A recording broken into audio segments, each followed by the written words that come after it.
Hello, bonjour. Aujourd'hui, je vais parler d'un thème assez important, d'assez inconfortable. Et je vais parler de R. Kelly et d'Elvis Presley.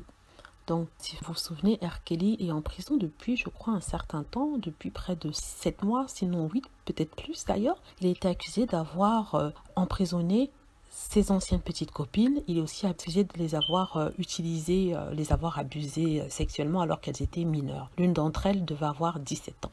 Alors, il y a des questions qui se posent en ce moment par rapport à ça, puisqu'on a décidé de ne plus jouer sa musique dans toutes les radios. Donc, il y a certains fans de R. Kelly qui se sont énervés en disant qu'il n'était pas juste qu'il puisse non seulement être en prison depuis au moins 6 mois sans avoir eu de procès ni être reconnu coupable, et en plus de ça, sa musique ne passe plus. Ils ont fait le parallèle avec Elvis Presley en disant que Elvis Presley était sorti avec sa femme, enfin avait rencontré Priscilla Presley, sa femme, alors qu'elle n'avait que 13 ans. Et qu'ils sortaient ensemble alors qu'elle avait que 13 ans. Et ça vient d'être confirmé par une biographie qui vient de sortir et certaines interviews qu'elle avait données d'ailleurs à certains médias. Mais Priscilla Presley a précisé que même si elle était avec Elvis alors qu'elle avait 13 ans, ils n'avaient rien fait. Ils avaient attendu qu'elle ait 18 ans pour vraiment consommer la chose. Et en même temps, elle disait que quand elle était en deçà de 18 ans, ils avaient des préliminaires comme un couple normal. Ce qui a fait crier les fans de R. Kelly en disant que comment se fait-il que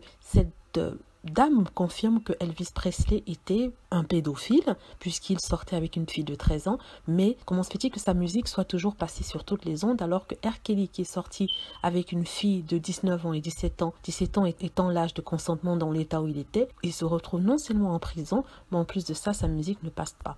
Alors, certains fans ont crié au double standard et crient à l'injustice et disent que peut-être parce qu'il est noir qu'il reçoit ce genre de traitement. Donc, les fans d'Elvis Presley ont dit qu'il s'agissait en fait de deux époques différentes. À l'époque de Elvis Presley, ce n'était pas si surprenant que ça de voir un homme soit se marier avec une fille de moins de 14 ans ou alors sortir avec elle à cette époque-là. Ce qui m'étonne quand même vu que à l'époque, les femmes ne devaient pas avoir de relations, en tout cas c'était mal vu, hein, avec des hommes avant le mariage. Donc c'était mal vu de voir une fille traîner avec un mec. Hein. C'est pour ça que cet argument me semble un peu étrange. Mais il disait qu'à l'époque, ce n'était pas quelque chose qui faisait sourciller les gens. C'était une époque comme ça et que l'époque de R. Kelly est une époque différente, c'est-à-dire les années 2000 où ce genre de relation n'est plus acceptable. Donc, sincèrement, je ne sais pas. Que pensez-vous? Est-ce que vous pensez que les fans de R. Kelly ont raison?